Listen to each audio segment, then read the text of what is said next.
warahmatullahi wabarakatuh. Waalaikumsalam warahmatullahi wabarakatuh. Sebelumnya saya ucapkan terima kasih kepada Bapak Ibu semua sudah dapat berkumpul pada siang hari ini, tepatnya di ruangan kelas 1. Sebelumnya perkenalkan saya Novia selaku moderator pada acara siang hari ini. Langsung saja untuk acara yang pertama adalah pembukaan. Mari kita bersama-sama buka acara ini dengan berdoa bersama. Dipersilahkan. Cukup. Oke, meningkat acara berikutnya yaitu langsung saja diseminasi dan aksi nyata modul 1.4 oleh Ibu Wahyu Aminati SPD. Kepada beliau saya persilahkan.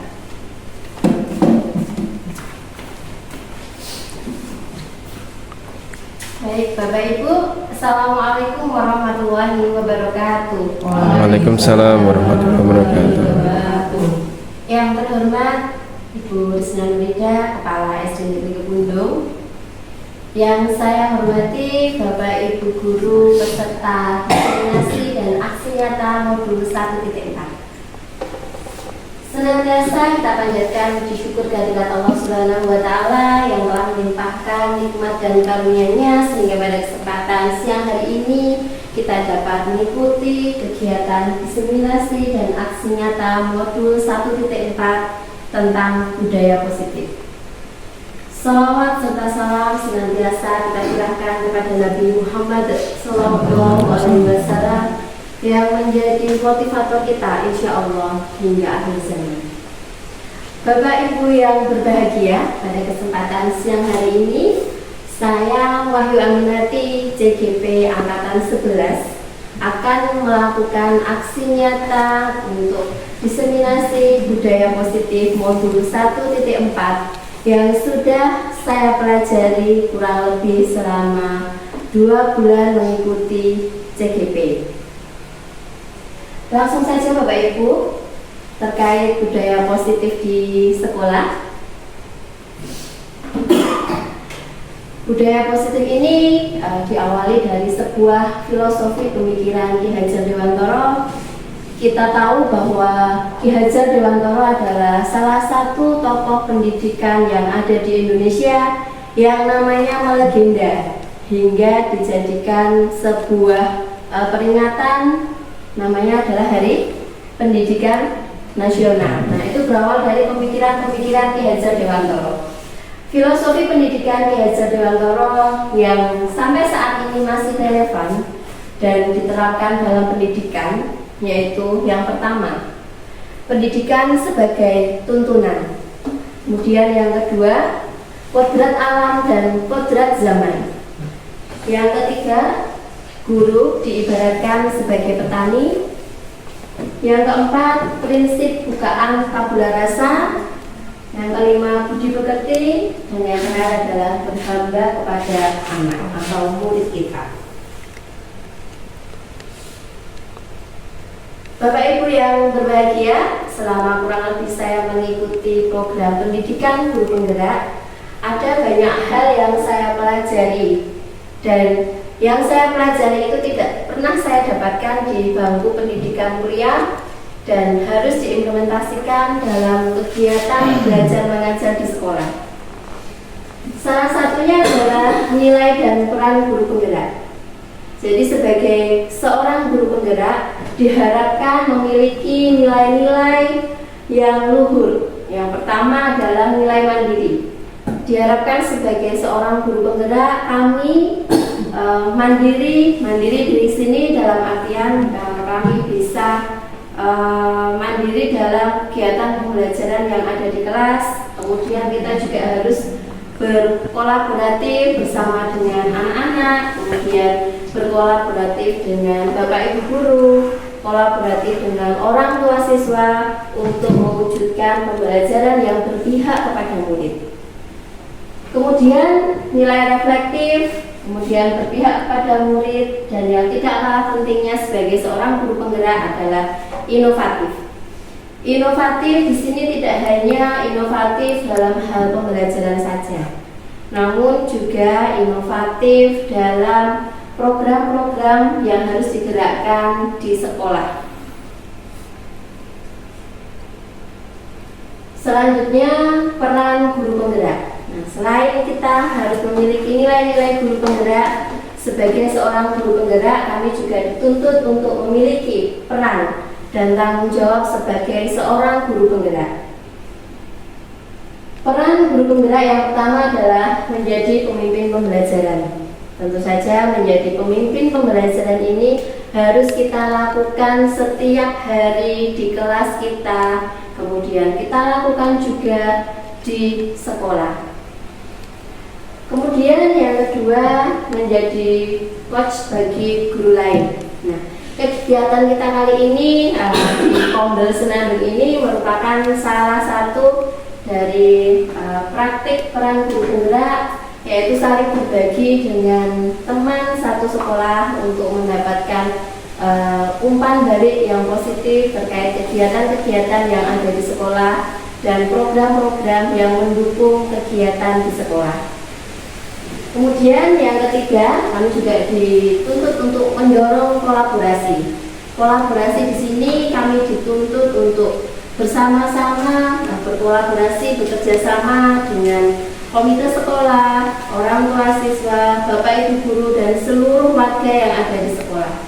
Tidak hanya guru penggerak yang dituntut untuk melakukan hal tersebut, namun kita sebagai pendidik juga harus mampu berkolaborasi dengan berbagai pihak yang mendukung terwujudnya pendidikan nasional. Kemudian yang keempat, mewujudkan kepemimpinan murid. Kita sebagai guru di kelas kita juga harus dapat menjadikan seorang murid kita menjadi seorang pemimpin. Baik pemimpin sebagai seorang ketua kelas ataupun pemimpin dalam kelompok, bahkan harapan kita bisa menjadi pemimpin di masa yang akan datang. Kemudian yang kelima adalah menggerakkan komunitas praktisi. Nah, komunitas praktisi itu seperti apa tuh Bapak Ibu? Ada yang pernah tahu? Belum. Komunitas praktisi itu adalah komunitas yang ada di sekitar lingkungan sekolah kita. Salah satu contohnya adalah Kombel atau komunitas belajar. Nah, sebagai guru penggerak, kami juga harus bisa menghidupkan, menggerakkan komunitas praktisi seperti ini. Dan dalam tahapan perencanaan kemarin yang sudah kita bahas bersama-sama ketika lokakarya, kami merencanakan untuk setiap minimal 1 bulan sekali di komunitas belajar itu ada kegiatannya. Salah satu kegiatannya adalah kegiatan berbagi praktik baik. Nah, salah satu guru bisa menjadi narasumber untuk kegiatan di komunitas belajar. Dan nanti kita bisa bergiliran untuk menjadi narasumber untuk berbagi praktik baik terkait dengan pembelajaran yang sudah kita lakukan. Selain itu kita juga bisa mengundang narasumber dari luar ataupun dari pengawas sekolah untuk bersama-sama menggerakkan komunitas praktisi yang ada di sekolah kita sehingga sekolah kita menjadi lebih maju lagi dan capaian tujuan pendidikan nasional dapat tercapai. Bapak Ibu, sampai di sini mungkin ada yang ingin ditanyakan? Yang saya hormati, gimana kalau misalnya sekolah kita rutin mengadakan kegiatan komunitas praktisi? Mungkin dari Bapak Ibu ada yang setuju? Setuju. Nah, jika setuju mungkin kita bisa mulai dari hari ini, kemudian untuk bulan depan, besok kita juga bisa mengadakan kegiatan berbagi praktik baik di komunitas praktisi, ya. Ada yang ingin disampaikan sampai di sini?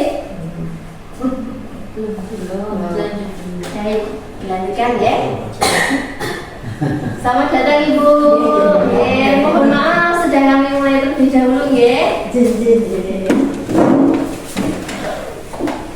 Bapak Ibu yang berbahagia, selanjutnya saya akan menyampaikan tentang disiplin positif.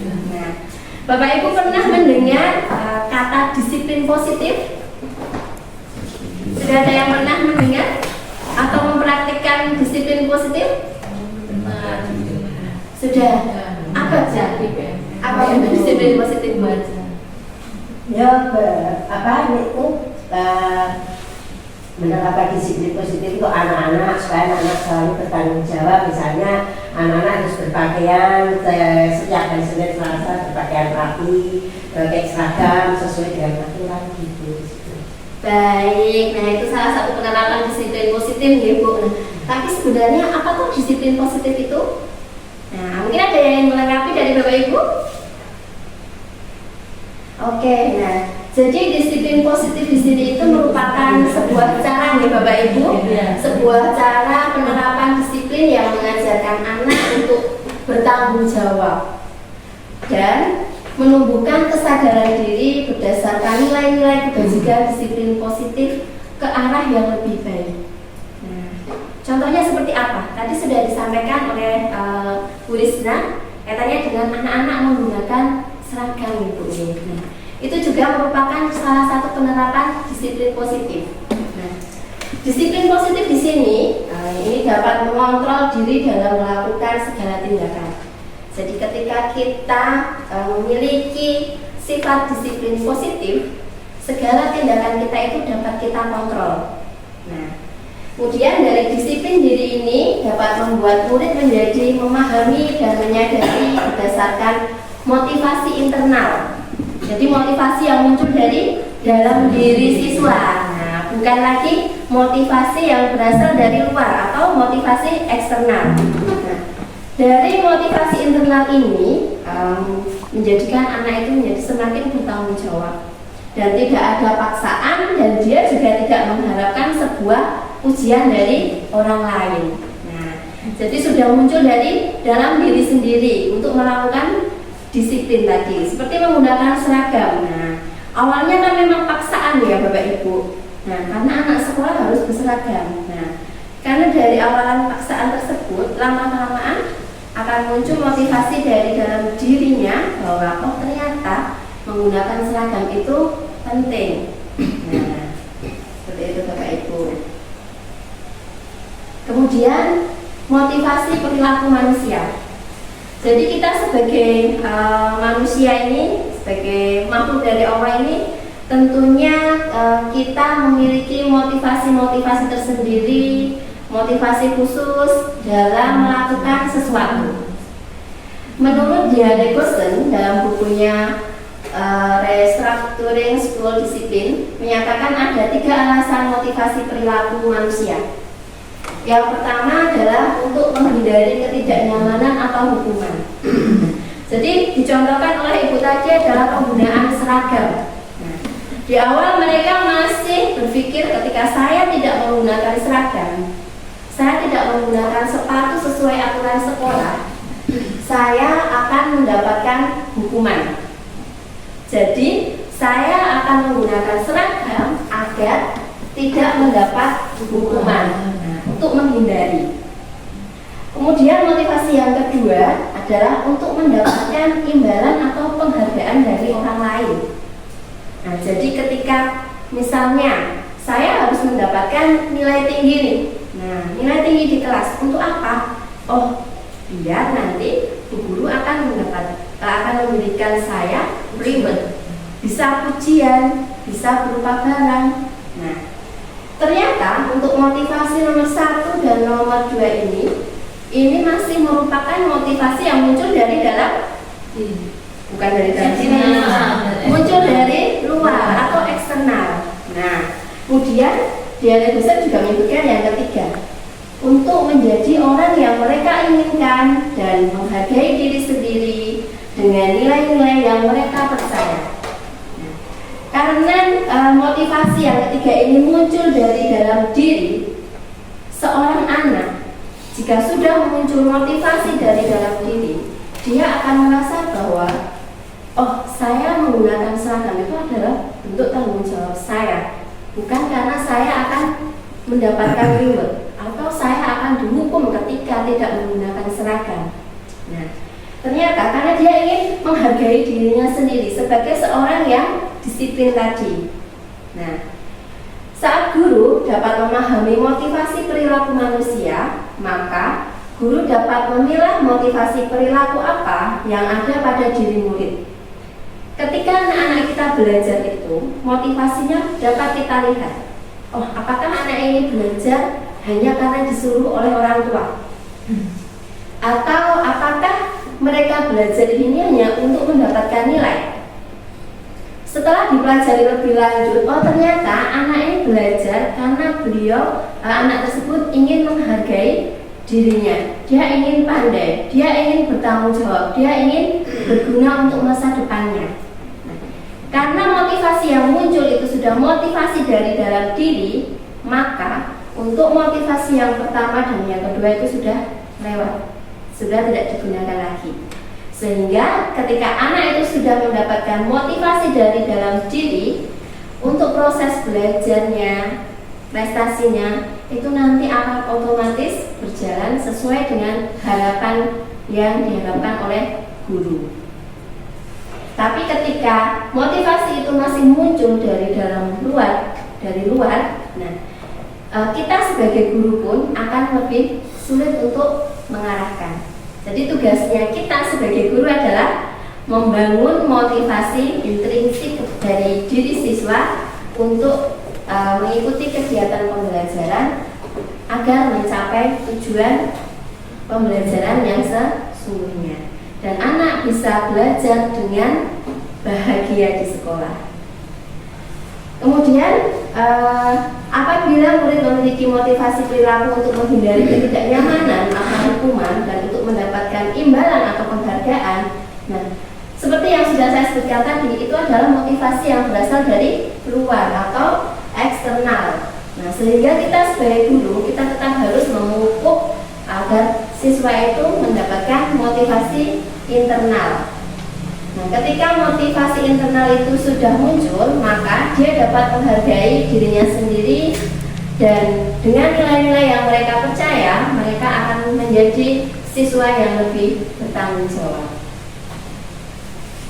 Bapak Ibu, sampai di sini mungkin ada yang akan disampaikan, yang ditanyakan. Mungkin itu Bu Ayu. Ini kan kalau anak-anak peralihan dari motivasi eksternal ke motivasi internal itu kan butuh proses yang tidak cepat ya. Kalau menurut Bu Ayu sendiri itu kiat-kiatnya, langkah-langkah yang bisa guru lakukan agar ada agar motivasi anak itu dari yang motivasi eksternal bisa menjadi motivasi internal itu bagaimana? Baik, nah memang kita sebagai guru untuk menumbuhkan motivasi internal itu memang membutuhkan waktu yang sangat lama ya Bu Ana ya. Jadi kita pelan-pelan kita menumbuhkan motivasi kepada anak tentang pentingnya sebuah tanggung jawab, kemudian pentingnya disiplin. Nah, kita ajarkan pelan-pelan kepada anak sehingga anak menyadari bahwa dia membutuhkan hal tersebut bukan karena dia dipaksa oleh orang lain, tapi dia membutuhkan hal tersebut. Kita memang harus pelan-pelan untuk menumbuhkan motivasi internal ini karena memang tidak bisa kilat untuk menumbuhkan motivasi internal ini. Mungkin ibu-ibu dan bapak-bapak melihat yang anak-anak kelas 1. Anak-anak kelas 1 itu kira-kira motivasi yang muncul dalam dirinya itu internal atau eksternal? Masih eksternal. Iya, masih eksternal. Nah, jadi kita tumbuhkan dulu dari kelas 1 pentingnya bertanggung jawab, pentingnya disiplin. Kemudian kita sampaikan juga di gambaran yang gambaran masa yang akan datang ini loh, pentingnya ketika anak-anak itu kamu berprestasi. Nah, pentingnya untuk apa? Oh, biar besok itu ketika kita mencari pekerjaan atau kita memulai untuk bekerja itu menjadi lebih mudah. Nah, diawali dari pelan-pelan tersebut, kita harapkan besok ke depannya sampai anak-anak itu nanti bisa mencapai pendidikan tertinggi, itu dia bisa munculkan motivasi internal dari dalam dirinya. Terima kasih Bu Ayu jawabannya. Iya, sama-sama Bu Ana. Dari Bapak Ibu guru yang lain? Mungkin mendukung apa yang sudah disampaikan Bu Ayu. Jadi terutama meskipun ini adalah disiplin yang dimaksud di sini di sekolah Ibu Ayu, berarti kan tetapi di sini juga perlu peran dari orang tua sendiri Ibu Ayu kalau di rumah seperti itu. Jadi mungkin orang tua di rumah juga perlu menanamkan apa ya istilahnya tanggung jawab dia selama di sekolah itu seperti apa, kemudian menyadarkan anak-anak ini, ayo ini saiki hari misalnya hari Senin kamu harus berseragam merah putih, nanti ketika di sekolahan kalau kamu seragamnya misalkan ada anak yang berseragam salah gitu aja ya Bu Ayu ya, maka nanti di sekolah dia juga akan merasa menjadi kok seragam itu beda, berarti dukungan orang tua itu juga harus ada gitu ya Bu Ayu ya? Iya, betul sekali Bu Marcel. Nah, kita sebagai guru kita juga harus berkolaborasi nih dengan orang tua siswa. Orang tua siswa itu sebenarnya sangat berperan sekali dalam tumbuh kembangnya anak dan daya dukungnya agar anak-anak itu dapat mewujudkan motivasi internalnya.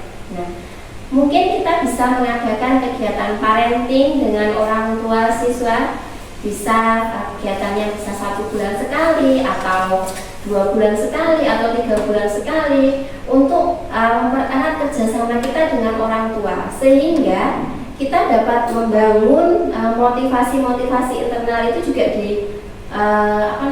dibantu oleh orang tua. Nah, keluarga itu mempunyai peran yang sangat penting untuk mendorong anak mewujudkan motivasi internalnya. Nah, berangkat dari keluarga ke sekolah sehingga dia dapat memunculkan motivasi internalnya itu membutuhkan waktu yang tidak sebentar.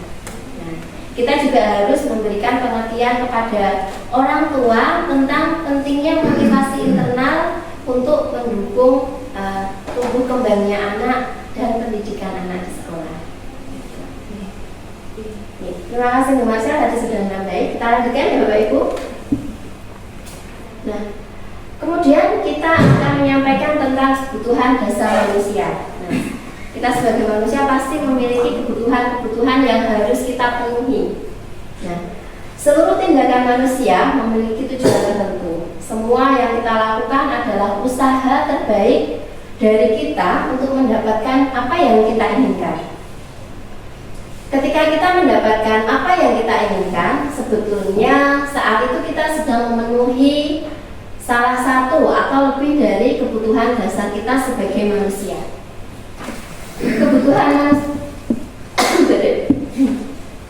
manusia yang pertama itu adalah kebutuhan untuk bertahan hidup. Kita sebagai manusia pasti membutuhkan makan, minum, sandang, papan, dan itu tidak bisa kita pungkiri.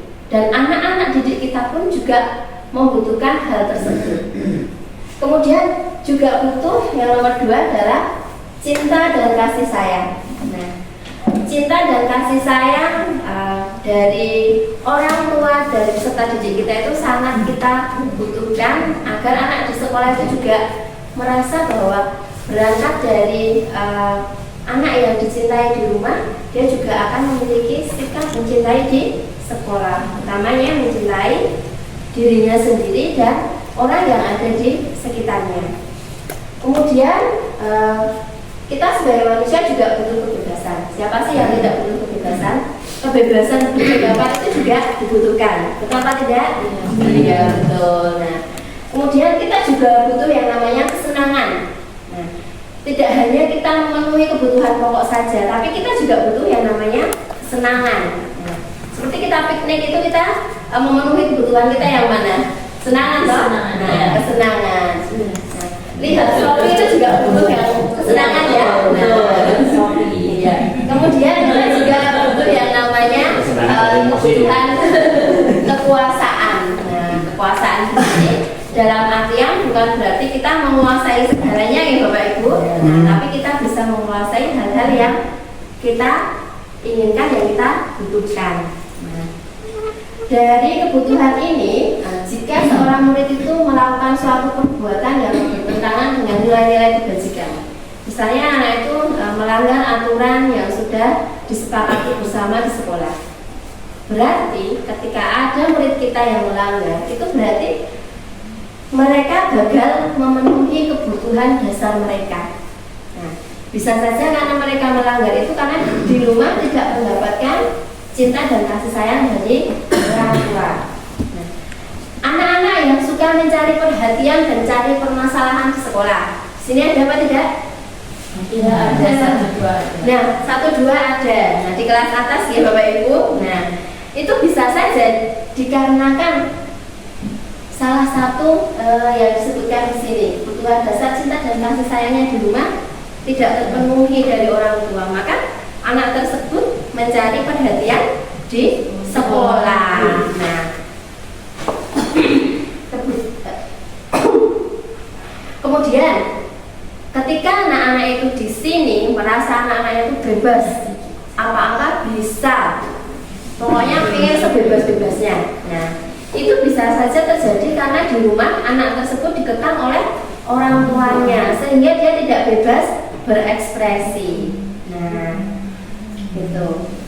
Dari Bapak Ibu mungkin ada tanggapan atau yang ingin disampaikan?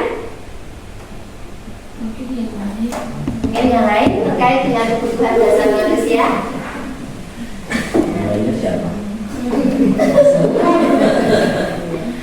Jadi kita sebagai pendidik di sini ya Bapak Ibu, nah kita mengarahkan anak-anak untuk bisa memenuhi kebutuhannya ini. Nah kalau kebutuhan untuk bertahan hidup, jelas ini yang memenuhi adalah Bapak Ibu orang tua ya. Nah kebutuhan cinta dan kasih sayang. Nah kita sebagai Bapak Ibu guru yang ada di sekolah, pengganti orang tua dari anak-anak itu juga harus memunculkan cinta dan kasih sayang kepada anak, kepada siswa. Nah, kita juga harus memberikan kebebasan di sini. Nah, mungkin dari orang tua itu tidak meloske anak gitu ya. Nah, tidak memberi kebebasan kepada anak di rumah.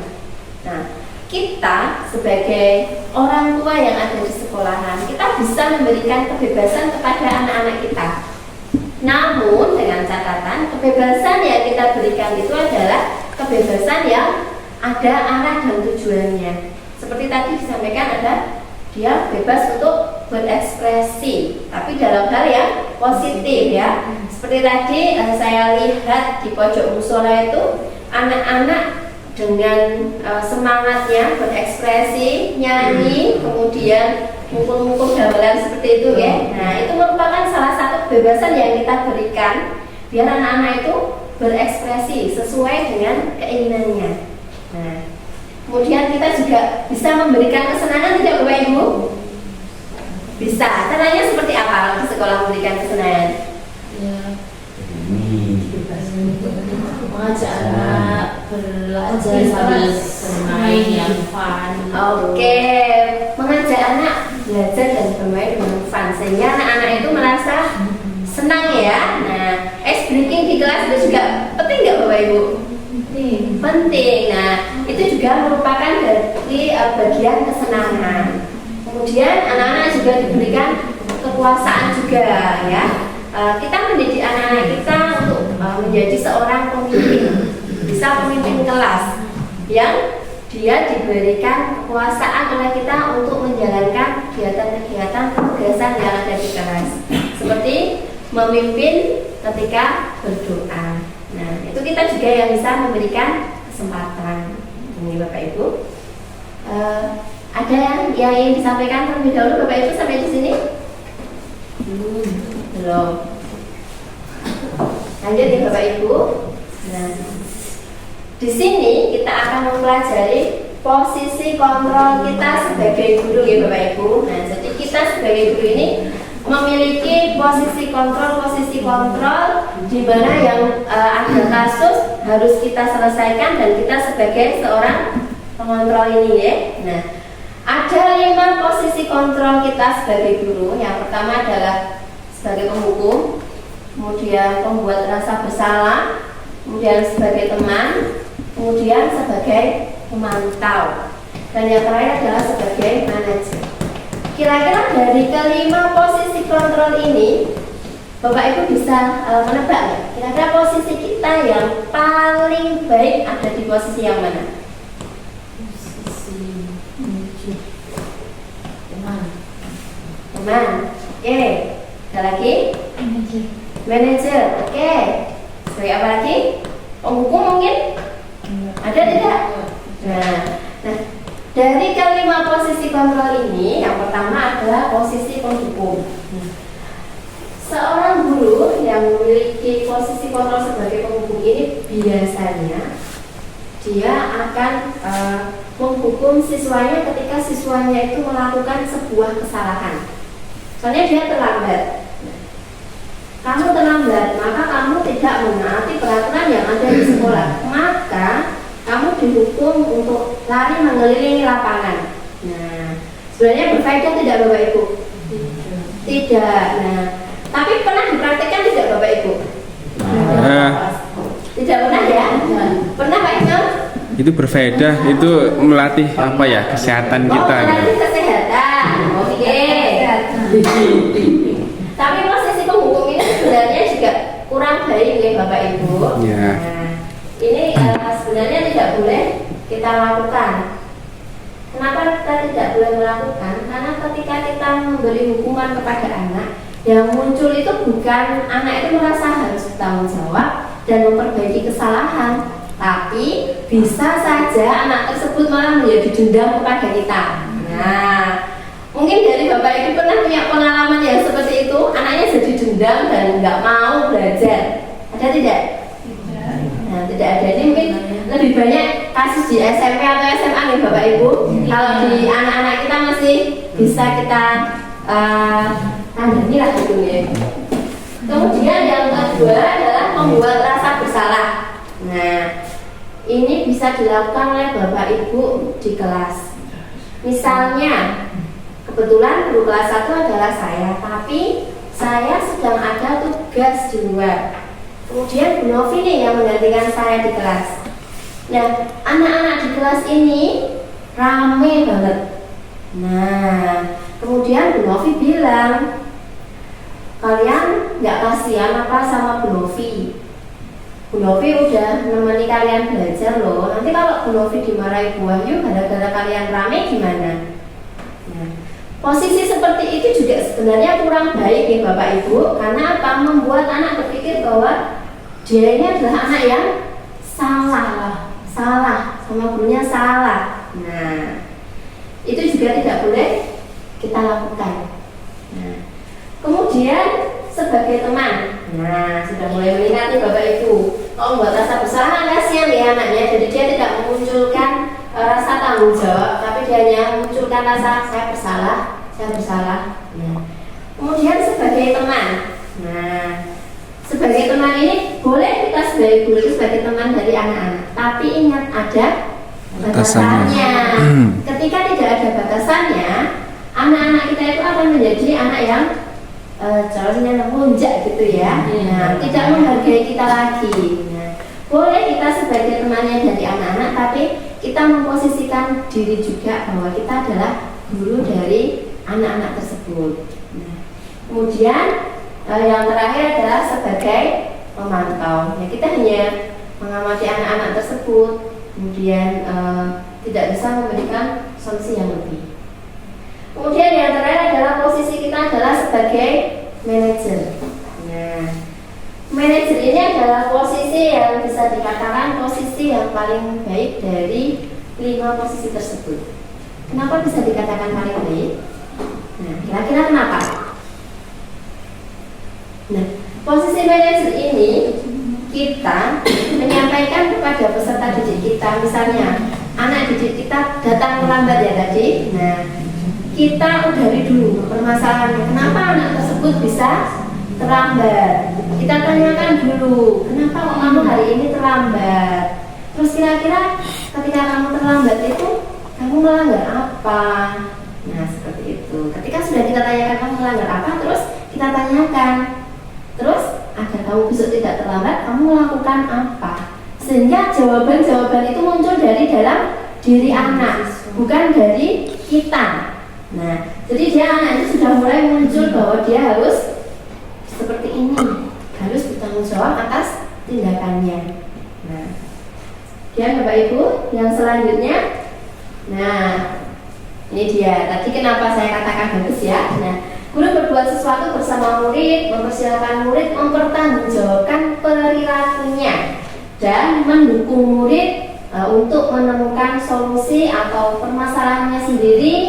Dan posisi manajer ini mengacu pada segitiga restitusi yang dapat menjadikan murid sebagai manajer bagi dirinya sendiri. Nah, jadi yang bisa mengontrol adalah murid tersebut. Kita hanya mendukung murid tersebut untuk melakukan segitiga restitusi. Nah, Bapak Ibu pernah mendengar belum segitiga restitusi itu apa? Sebelumnya belum pernah tahu? Belum. Saya juga belum tahu. Ketika saya mengikuti CDP ini, saya baru tahu ternyata ada yang namanya segitiga restitusi dalam menyelesaikan sebuah permasalahan. Nah, ini dia Bapak Ibu. Sebelum ke segitiga restitusi, kita di sekolah, di kelas kita, itu kita harus mewujudkan keyakinan kelas. Nah, keyakinan kelas ini juga nanti bagian dari segitiga restitusi. Nah, apa tuh keyakinan kelas itu?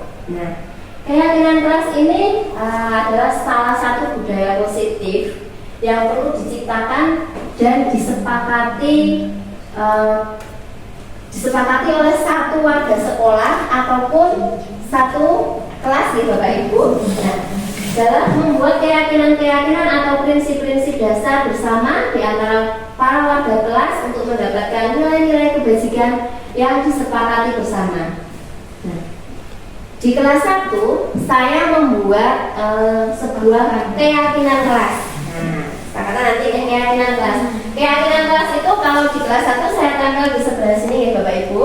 Nah, sebelahnya keyakinan kelas ada kesepakatan kelas dan di sini ada 5S. Sebenarnya juga sudah saya tempel di sebelah pojok sana, tapi agar lebih kelihatan saya tempel juga di depan ya Bapak Ibu.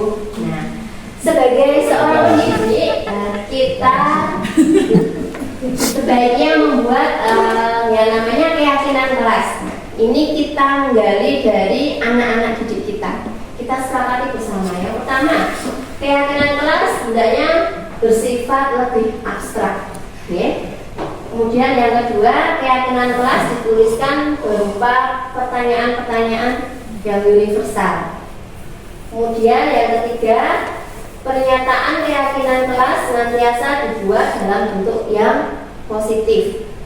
Jadi tidak ada kata yang negatif seperti dilarang kayak gitu. Itu adalah kata-kata yang negatif, ya. Kemudian dilarang merokok di kelas ini. Oh, nggih. Itu boleh itu sebetulnya. Ini jelas ya. Kemudian yang keempat ya Bapak Ibu,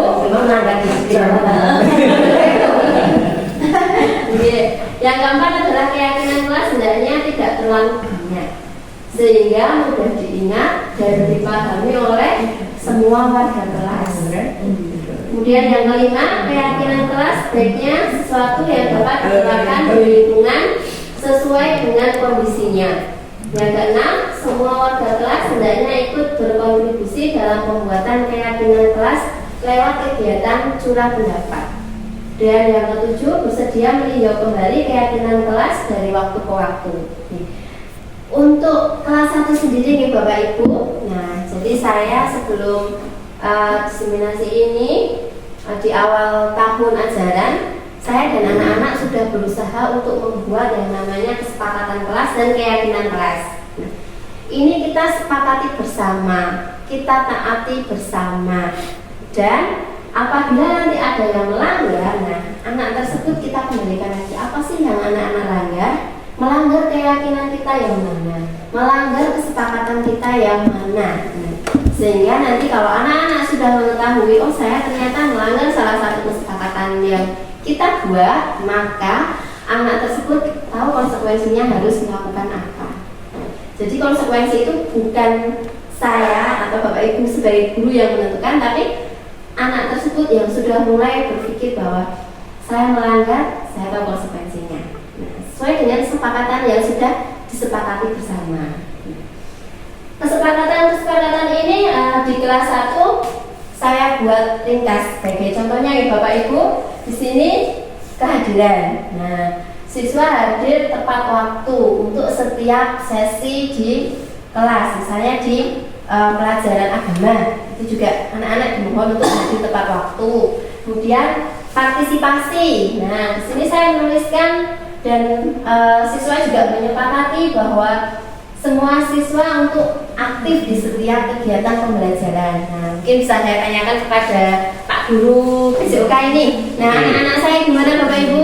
Alhamdulillah bagus. Alhamdulillah bagus. Selalu tepat Iya. berpartisipasi? Betul. Betul sekali. Seragamnya pun sudah sama. Iya, seragamnya sudah sama, walaupun masih seragam lama ya Iya, Bapak. Iya. sama warnanya maksudnya. Iya, sama warnanya.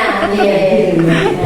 Kalau nggak sama anak-anak kelas 1 itu nanti endingnya nangis Pak. Nah, betul. Iya, Jadi ada warna yang sama. iya warna yang sama, walaupun itu masih seragam TK. Nah, kemudian di sini saya juga bersama-sama dengan siswa ini kita tulis untuk menghormati. Nah, jadi siapa yang kita hormati? Nah, seluruh warga sekolah ini kita harus saling menghormati. Sehingga di sini semua siswa diharapkan untuk menghormati satu sama lain. Guru, tenaga pendidikan juga harus saling dihormati. Nah, kemudian saling menghargai. Sini saling menghargai itu tidak boleh melemparkan lelucon yang berlebihan. Biasanya anak-anak yang masih kecil itu biasanya guyonan karo kancane iki lewat, sehingga kalau anak kelas 1 guyonan lewat, endingnya nangis. Tadi kayaknya kelas 2 ada yang nangis ya Pak? Ada. Nah itu apakah karena guyonan yang lewat? Ya. Oh iya. Perlu diingatkan kembali itu Pak, apa yang dilanggar ya. Nah, kemudian di sini juga saya sampaikan kaitannya dengan komunikasi. Nah, komunikasinya adalah komunikasi sesama siswa dan Bapak Ibu guru ya, menggunakan bahasa yang sopan dan santun. Nah, kita sepakati bersama juga. Kemudian kesepakatan kelas yang terakhir adalah kesepakatan makan dan minum nih. Nah, dipersilakan jika memang haus untuk minum dan makannya saat istirahat. Jadi ketika pembelajaran itu anak-anak haus, saya persilakan untuk minum. Nah, ketika air minumnya habis, utamanya ketika hari Senin ya, anak-anak olahraga, paginya udah upacara, kemudian olahraga, nah air minumnya cepat habis. Saya persilakan untuk mengambil yang ada di pojok sini, biar anak-anak tetap konsentrasi untuk belajar. Nah, keyakinan kelas ini merupakan sebuah pembuat keyakinan kelas itu adalah kita ya Bapak Ibu. Nah, kita yang membuat keyakinan kelas dan bersama anak-anak. Peran guru di sini adalah mewujudkan terbentuknya keyakinan kelas dengan adanya kesepakatan antara guru dan murid. Keyakinan kelas berupa pernyataan-pernyataan universal yang mudah diingat dan dipahami dan harus diterapkan di lingkungan kelas maupun di lingkungan sekolah. Sehingga kata-kata yang saya buat juga untuk anak-anak dan mudah diingat, menghargai, kemudian partisipasi, menghormati. Nah itu kan kata-kata yang sederhana, mudah diingat ya Bapak Ibu. Nah kalau di kelas Bapak Ibu sendiri bagaimana? Apakah sudah ada kesepakatan kelas seperti ini? Sudah ada kesepakatan. Nah, belum tertulis gitu. Oke, belum tertulis. Nah, besok bisa diketikkan oleh Bapak Ibu gurunya, kemudian ditempel di kelas ya. Nah, kesepakatan kelas disusun bersama untuk disepakati bersama dan dilaksanakan bersama juga dengan penuh tanggung jawab. Nah, ini contoh dari keyakinan kelas dan kesepakatan kelas yang saya buat di kelas 1 nih Bapak Ibu. Nah, ada contohnya nanti bisa dilihat di depan ataupun di pojok sebelah sana. Nah, kemudian kaitannya dengan segitiga restitusi tadi ya Bapak Ibu. Nah, segitiga restitusi ini bisa kita terapkan di kelas apabila terjadi suatu masalah. Di sini guru berperan sebagai manajer yang menggunakan segitiga restitusi dalam penyelesaian masalah melalui 3 tahapan. Nah, jadi dalam segitiga restitusi itu ada 3 tahapan yang harus kita lalui untuk memecahkan permasalahan yang ada pada siswa. Tahapan yang pertama itu adalah menstabilkan identitas, yang kedua validasi tindakan, maksudnya tindakan yang salah itu apa, kemudian menanyakan keyakinan. Nah, tujuannya adalah menghasilkan murid yang mandiri dan bertanggung jawab. Nah, di sini Bapak Ibu, bentuknya memang segitiga ya. Nah, dinamakan segitiga restitusi. Ada bedanya. Bukan segitiga dulu ya. Walaupun ada bedanya ya. Ini namanya adalah segitiga restitusi. Nah, jadi langkah pertama kita bila kita menemui siswa yang ada permasalahan, misalnya tadi berkelahi di kelas ya, atau misalnya telat. Nah, kita tanyakan dulu. Nah, kita menstabilkan identitas itu menanyakan dulu. Nah, kita juga memberikan keyakinan bahwa setiap orang itu pasti pernah melakukan sebuah kesalahan. Ya nggak Bapak Ibu? Nah, setiap orang pasti pernah melakukan kesalahan. Dan kamu bukan satu-satunya orang yang melakukan kesalahan. Nah, kita stabilkan dulu identitasnya. Kemudian kita membaca lagi dari validasi. Nah, kira-kira adakah cara yang lebih efektif yang untuk mendapatkan apa yang kamu butuhkan, atau kamu tentu punya alasan mengapa kamu melakukan hal itu. Kamu pasti punya alasan kenapa kamu telat. Nah, itu kita tanyakan juga. Kamu pasti punya alasan kenapa kamu berkelahi dengan temannya. Setelah itu baru kita sampaikan menanyakan keyakinan kelas yang sudah kita sepakati tadi ya. Nah, kira-kira kamu melanggar nilai apa? Nilai apa yang telah kamu langgar? Kemudian jika hal ini sudah terjadi, kira-kira langkah perbaikan apa yang akan kamu lakukan? Nah, jadi kita menanyakan kepada siswa, dan siswa tersebut yang akan memberikan jawabannya. Nah, bukan kita yang menuntut siswa. Misalnya, karena tadi berkelahi dengan temannya ya. Nah, jadi kamu setelah berkelahi, bahwa kamu minta maaf, kan kamu yang salah. Nah, kita tidak boleh seperti itu nih Bapak Ibu. Kalau seperti itu kita tidak mendorong siswa untuk bertanggung jawab. Nah, tapi kita mengarahkan siswa. Nah, seperti ini, udah kejadian seperti ini, kira-kira langkah selanjutnya apa sih yang kamu lakukan biar keadaannya itu bisa lebih baik, membaik. Nah, anak nanti akan bilang, saya akan minta maaf, atau saya tidak akan mengulanginya lagi Bu Guru. Nah, itu berarti anak sudah menunjukkan bahwa dia memiliki rasa tanggung jawab dan mandiri terhadap permasalahannya. Dan bisa dipastikan anak tersebut tidak mendapat paksaan dari kita nih Bapak Ibu.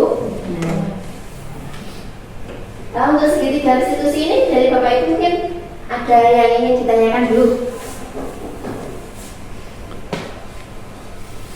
Ada belum Bapak Ibu?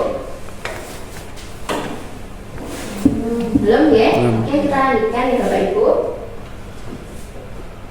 Nah, ini dia ciri-ciri restitusi yang membedakannya dengan program disiplin lainnya. Kita lihat yang di sebelah sini. Nah, ini adalah identitas yang gagal. Kenapa gagal? Karena di sini masih ada hukuman. Di sini anak-anak kita ini masih ketika yang dilakukan adalah hukuman, dia pasti lebih cenderung untuk berbohong atau menyembunyikan kesalahannya. Kemudian dia akan guru itu bisa mengontrol anak dengan penguatan negatif. Kamu harus membayar kesalahanmu karena kamu sudah salah. Kemudian dampaknya itu pada muridnya. Bisa saja murid itu juga menjadi marah, gurunya marah juga. Kemudian muridnya bisa merasa bersalah, dan kita sebagai guru juga, aku juga merasa bersalah karena sudah menghukum murid. Nah, jadi sama-sama merasa bersalah ya. Kemudian ini tiba-tiba tidak diharapkan atau sangat melukai. Jadi perasaan anak itu menjadi sangat terluka karena hal yang kita lakukan, karena hukuman itu ya.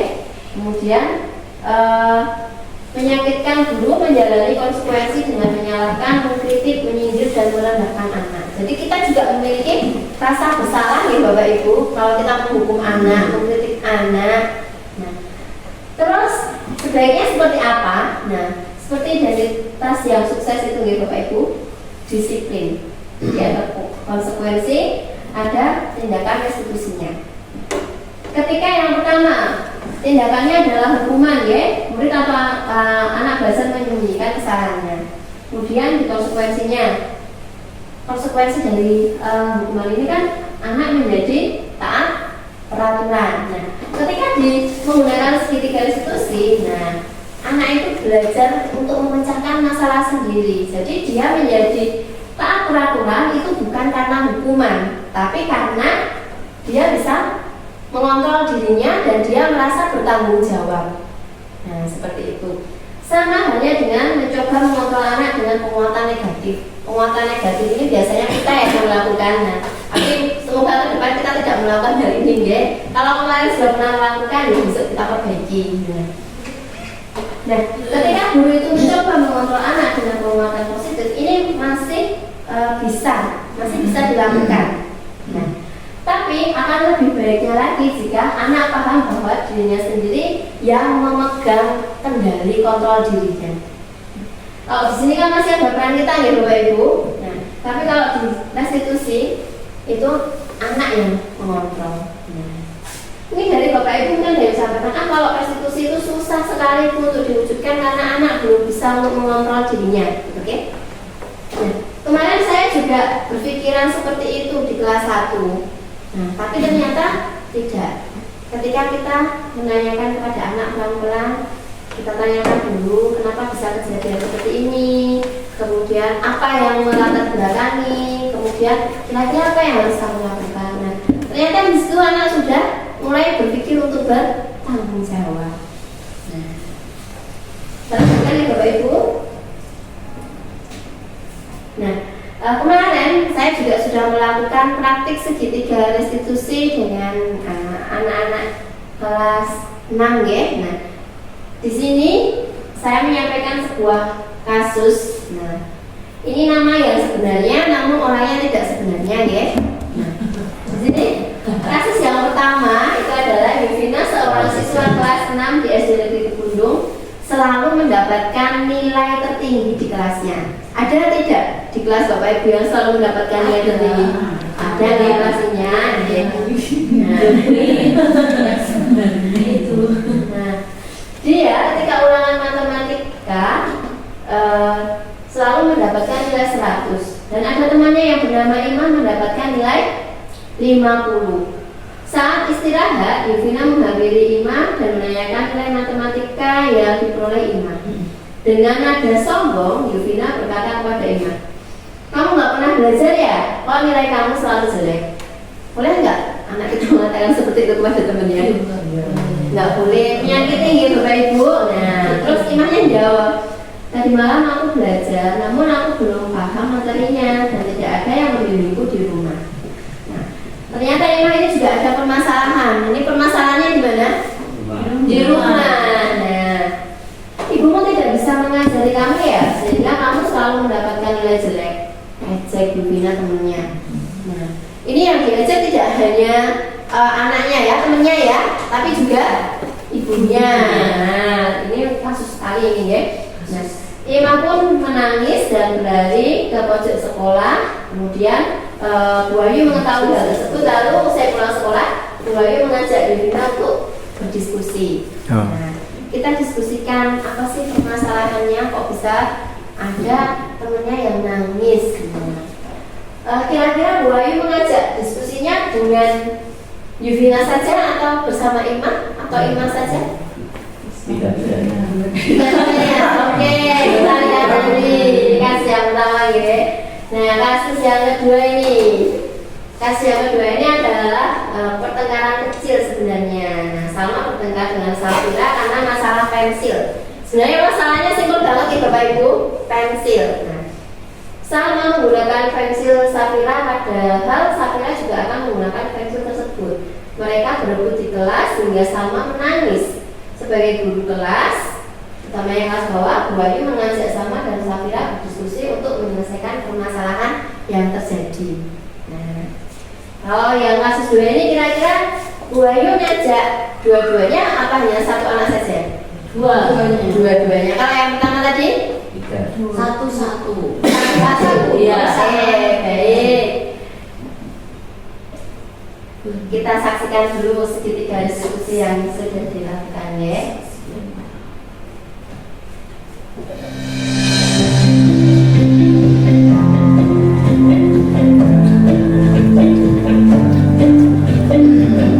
Enam, tujuh.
Saudara-saudara, saya berterima dengan kita punya kesempatan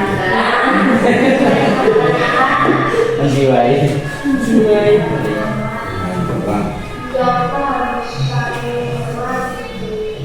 karena kita punya kesepakatan harus saling menghormati, maka yuk kita mulai dari diri kita.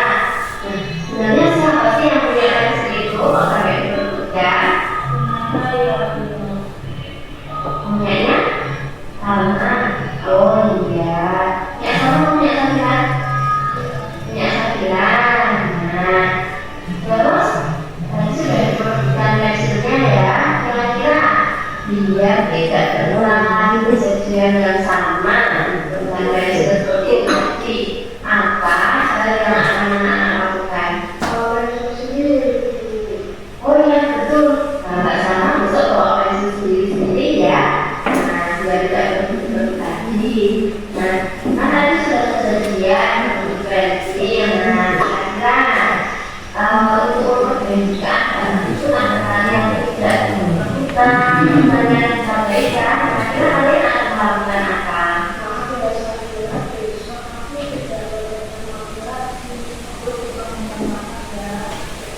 Nah, minta maaf ya, kita berdoa lagi. Coba kita dengan yang bertanya dulu. Nah, kali dulu ya.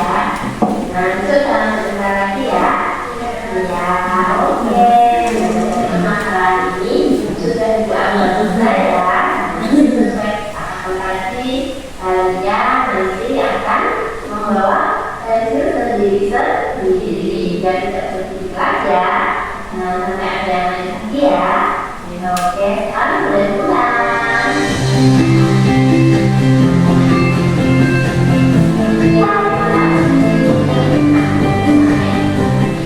Perasaan saya sedang melakukan digital restitusi. Saya merasa bersalah atas sikap saya dan dengan kesadaran diri saya berani minta maaf.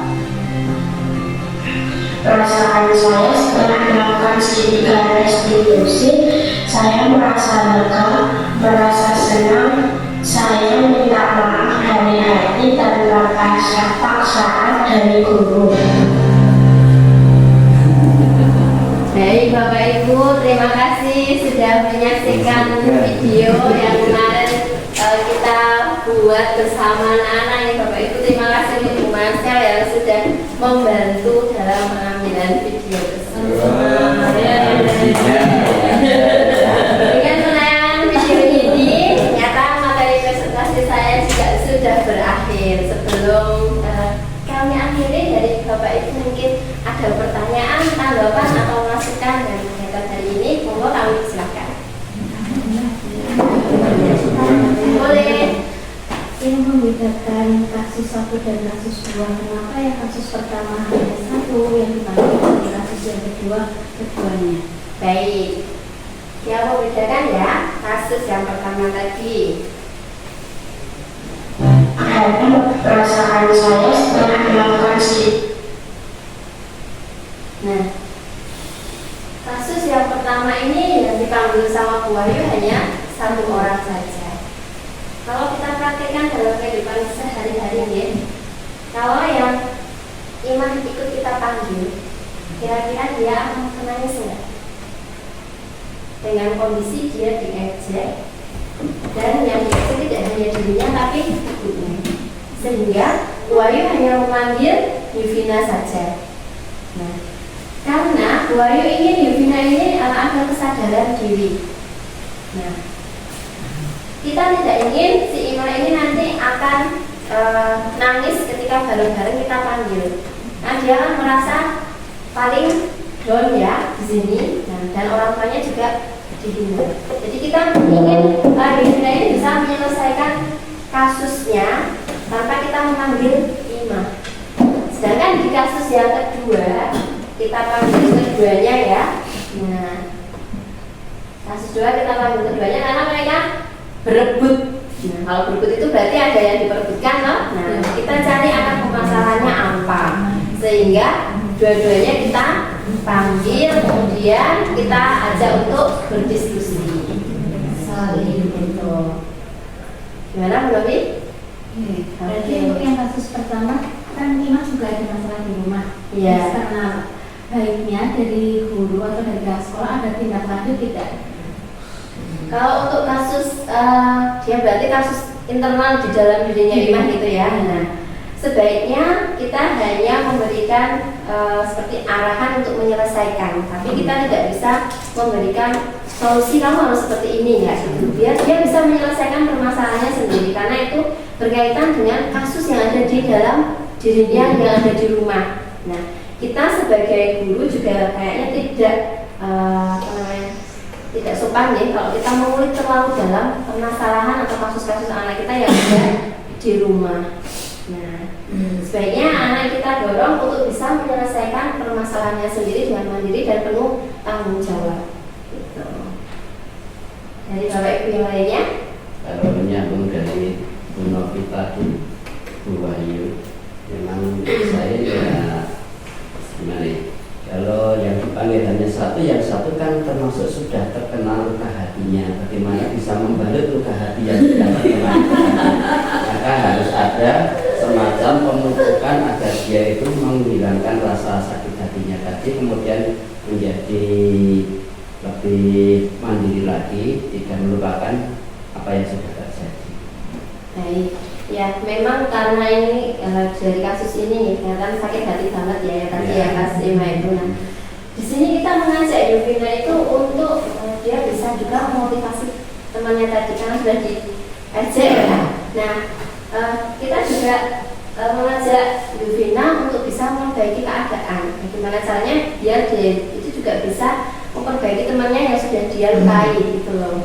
Nah, caranya ya memang pelan-pelan nih Pak, nggak bisa langsungan seperti itu. Dan penting untuk Yovina ini kita dorong biar motivasi internalnya itu kuat, motivasi untuk tanggung jawabnya. Nah, sehingga ketika dia bisa bertanggung jawab, saya rasa dia juga bisa menyelesaikan kasusnya dengan Ima. Nah, kalau misalnya Ima ini punya sifat pendendam, nah yang namanya sifat pendendam itu sebenarnya harus kita hindari tapi kalau memang benar-benar ada orang yang pendendam itu juga bisa dibawa sampai nanti. Nah, tapi kita dorong anak-anak kita untuk tidak memiliki sifat pendendam Bapak Ibu. Nah, biar kasus yang ada itu juga segera kita selesaikan. Begitu Bapak Ibu. Sudah dari Bapak Ibu tidak ada lagi yang ingin ditanyakan? Satu lagi Bu Wahyu. Ini apa ya? Ketika kita di sekolah itu kan guru kan menjadi seorang manajerial ya, yang sudah disebutkan tadi. Dan kita desain seperti ini. Jadi anak itu mampu mengenali dirinya sehingga dia bisa tumbuh untuk apa ya? Meminta maaf dengan sendirinya. Tapi ketika di rumah itu lain lagi dengan ketemu dengan orang tuanya yang nanti bukan sebagai posisinya bukan menjadi seorang manajerial tapi seorang orang tua menjadi guru di rumah, dan kadang itu ketika mendidik anaknya itu dengan hukuman. Jadi kan keras di sekolah itu tidak memposisikan seperti ini, di rumah ini ada hukuman. Jadi anak ini agak kebingungan aku harus bagaimana gitu. Nah, itu mungkin kiat-kiatnya bagaimana biar di rumah itu juga bisa diaplikasikan yang seperti ini. Baik, nah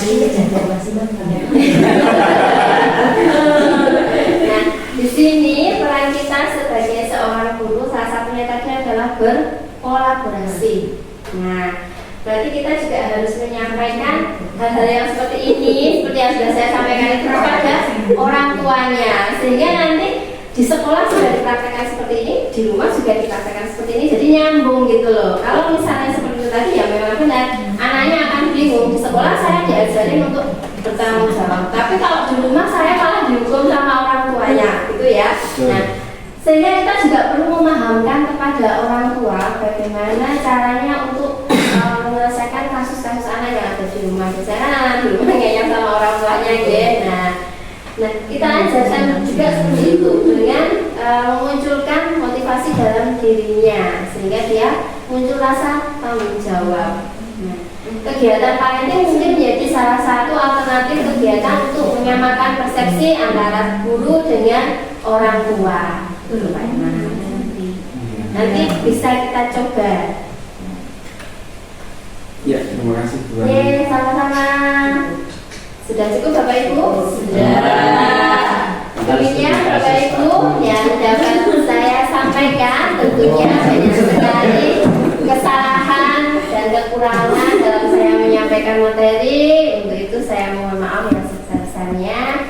Saya akhiri. Assalamualaikum warahmatullahi wabarakatuh. Waalaikumsalam warahmatullahi wabarakatuh.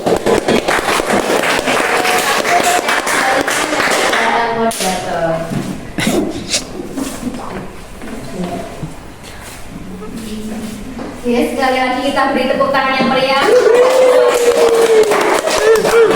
Atas ilmu yang bermanfaat ada diseminasi komunitas belajar Senandung SD Negeri Kepundung. Semoga Bapak Ibu bisa menerima ilmu yang sudah disampaikan dan mengaplikasikannya kepada anak-anak didik kita sehingga tujuan pembelajaran dapat tercapai sesuai yang kita harapkan. Sebenarnya setelah penyampaian diseminasi akan ada sesi tanya jawab, tetapi karena tadi secara mengalir Bapak Ibu langsung merespon, ada partisipasi aktif, bertanya jawab, kemudian memberi sanggahan, saran dan tanggapan lainnya, maka untuk sesi berikutnya saya rasa langsung saja ke penutup deh, mengingat waktu yang sudah sore. Sekali lagi saya selaku moderator mengucapkan terima kasih kepada Bapak Ibu semua dan memohon maaf apabila ada kata-kata yang kurang berkenan. Akhirul kata, Assalamualaikum warahmatullahi wabarakatuh. Waalaikumsalam warahmatullahi wabarakatuh. Ini Semuanya Bapak Ibu.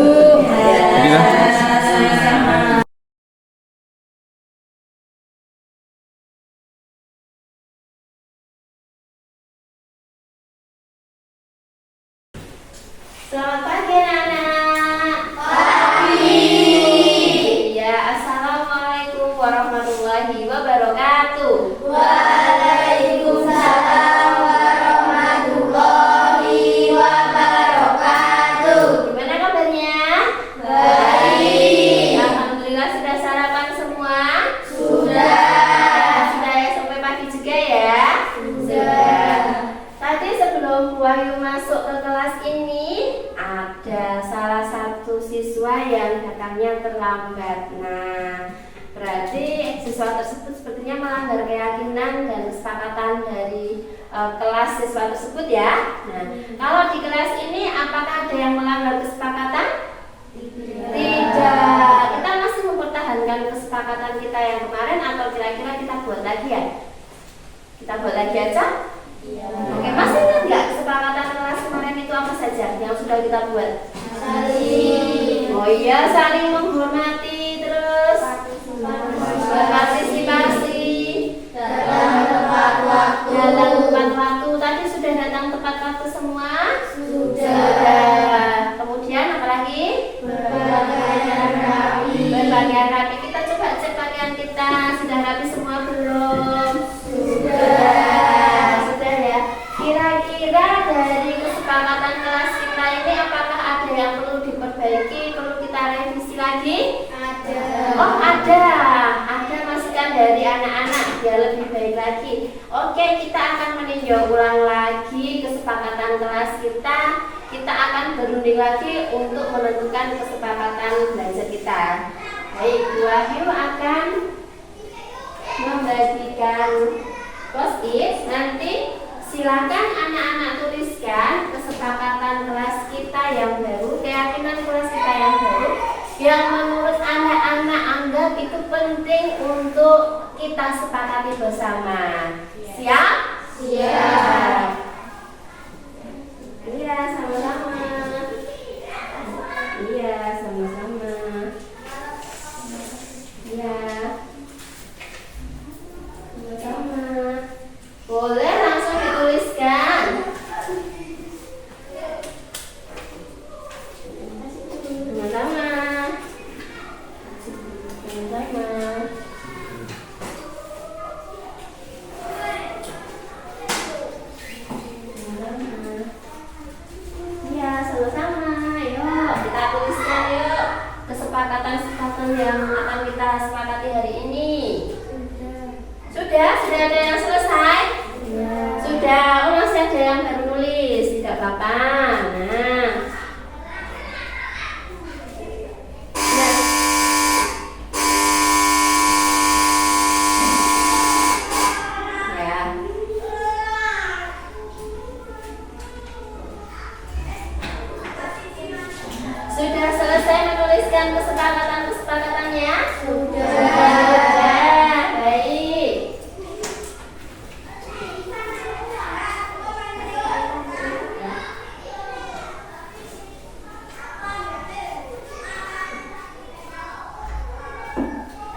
kita tempelkan semuanya di sebelah sini dulu yuk.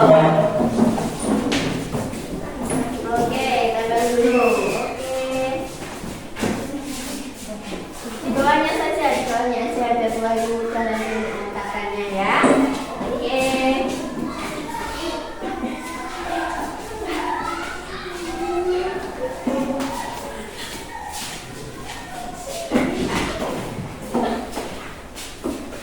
Ya sudah semua?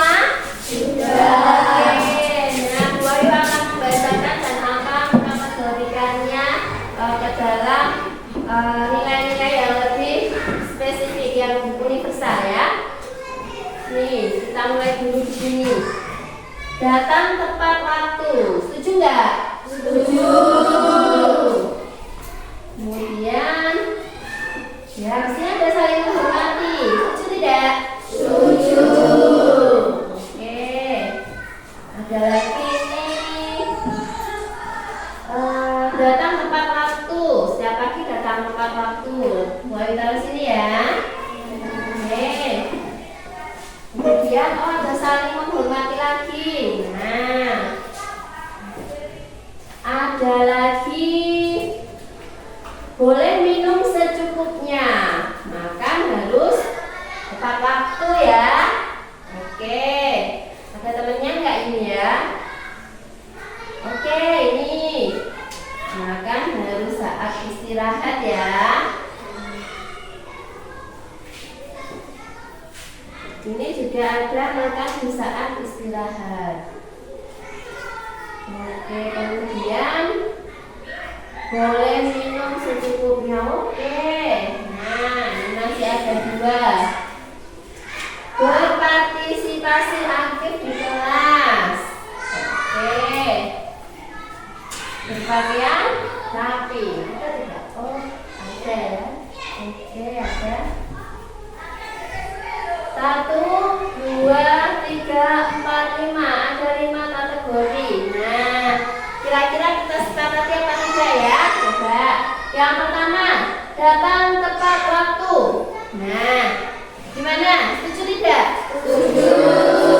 Berarti baik guru maupun anak-anak kita harus datang tepat waktu. Kemudian yang kedua ini ada saling menghormati. Nah, setuju tidak kalau kita saling menghormati? Setuju. Setuju. Siapa yang tidak setuju? Ada tidak? Baik, kita harus saling menghormati ya. Baik, Bu Wahyu menghormati kepada anak-anak, memberikan haknya kepada anak-anak. Kemudian anak-anak juga harus menghormati Bapak Ibu guru yang mengajar anak-anak. Karena tidak hanya Bu Wahyu yang mengajar ya. Oke. Kemudian yang ketiga ini banyak sekali nih yang minta ya. Boleh minum secukupnya, makan harus tepat waktu, makan harus saat istirahat. Terus boleh bawa minum dan diminum di kelas. Kira-kira kalau kita jadikan satu nih menjadi satu kalimat, boleh minum secukupnya di dalam kelas dan makan saat istirahat. Setuju nggak? Setuju. Kira-kira mengganggu pelajaran nggak? Tidak. Berarti kita sepakati ya. Nah, jadi Bu Ayu boleh minum di kelas saat pelajaran, tapi secukupnya. Anak-anak juga boleh minum di kelas secukupnya. Ya, tidak kehausan ya. Kemudian untuk makan, anak-anak makannya saat jam istirahat. Setuju?